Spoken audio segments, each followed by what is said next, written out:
Today's video is a pretty special one for me because we'll be talking about my alma mater. Way back before any of you were born, I went to school in Boston. Well, outside of Boston. But no, not at Tufts. Well, actually I did go to Tufts though for 1 year, but it's Harvard. I went to Harvard. Hi, I'm Elias, and welcome back to College Vine. Today we'll be talking about how to get into Harvard, and specifically how you can stand out among all of the other outstanding applicants. Last year, over 57,000 students applied to Harvard's class of 2025, and fewer than 2,400 got in. That's an acceptance rate of just 3.43%. Harvard admissions officers were actually so overwhelmed by the volume of applications that they had to postpone their admissions decisions by a full week. The pandemic is at least partly to blame for this increase in selectivity. In these economically uncertain times, Harvard's extremely generous financial aid offers have made attending the school even more desirable than usual. At the same time, Harvard adopted a test optional policy when it became difficult to take SAT and ACT exams in person. This new policy has made the school seem even more accessible than ever. Finally, many incoming Harvard students deferred their acceptances during the first year of the pandemic and matriculated last fall instead. This meant that on top of there being more applications than ever, there were also fewer available spots. Despite these somewhat COVID-specific circumstances, I wouldn't count on the admissions rate bouncing back up even once the pandemic subsides. If anything, admissions will probably continue to become ever more competitive. So, how can you get in? Well, the first thing admissions officers will look at is academics. They'll compare your grades and your test scores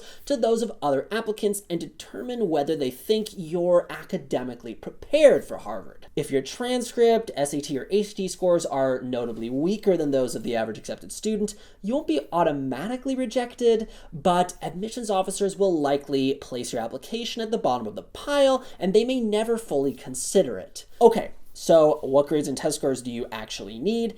Well, grade-wise, you'll want an unweighted high school GPA at least between 3.8 and 3.93, if not higher. You'll also want to have taken the most rigorous courses available at your school, whether those are AP, IB, AICE, or honors courses. Test scores, though, are a little more complicated. So remember when I mentioned that Harvard became test optional? Well, it never changed this policy back, so you're no longer required to submit SAT or ACT scores. In fact, Harvard even announced that it will remain test optional until at least 2026. But even if test scores aren't required, we'd still recommend you take the tests and send in your scores. Our data has shown that students who submit test scores to test optional schools have a higher chance of admission than those who don't, even if their scores are a little low relative to those of other accepted students. At Harvard, the average SAT score of accepted students lies between a 1460 and a 1580. The average ACT score ranges from 33 to 35.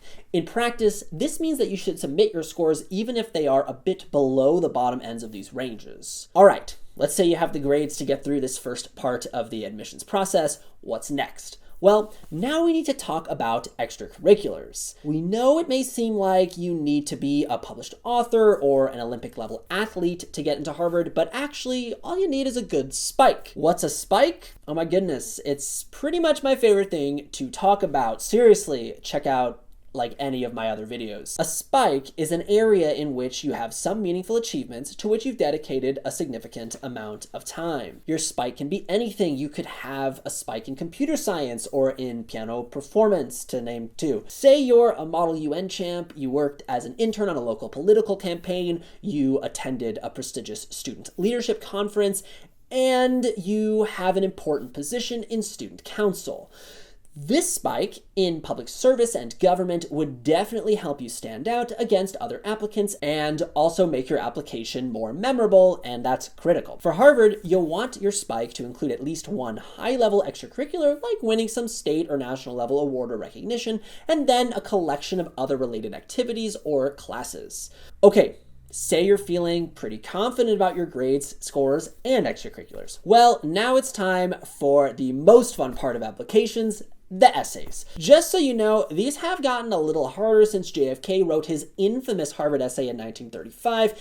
You can't just write 4 sentences about how you want to be a Harvard man, because being a Harvard man is an enviable distinction. Yeah, he actually wrote that. Like, just that. You can look it up, Google it. Instead, you'll have to write something that helps admissions officers get to know you on a personal level, emphasizing who you are, what you value and why, and how you respond in different situations. In particular, Harvard values leadership and intellectualism, so you'll want to choose topics that show you as an intellectually curious and ambitious young adult if you can. Your resulting essay should function as a package deal, with each essay introducing a new aspect of your personality and interests. Now that you've got your essays out of the way, well, the last part of your application is the letters of recommendation. Harvard, like many schools, requires at least 2 teacher recommendations. You can submit a third, but we'd recommend doing that only if that advisor, supervisor, mentor, or teacher has a unique perspective you think admissions officers absolutely need to hear. Otherwise, you can just stick with 2. Make sure to request all your letters well before the deadline, and do try to pick teachers who know you well and like you. And that's it for your application. But before you get your results,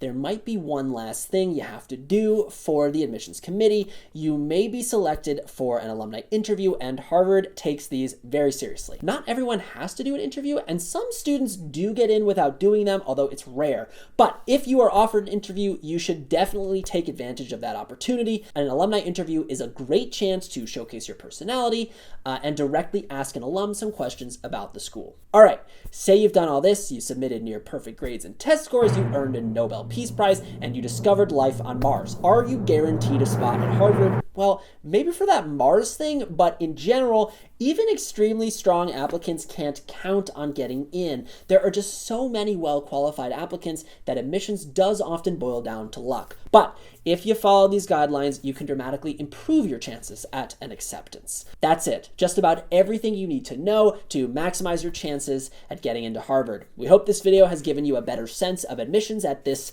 university with something definite to offer. Seriously, Google JFK a Harvard application. If you want your personalized chances of acceptance at Harvard, be sure to check out our free chancing engine link below. And for all your other admissions related needs, make sure to visit collegevine.com. If you enjoyed this video, please like and subscribe so you can stay up to date on all of our admissions related content. Best of luck, and see you again next time.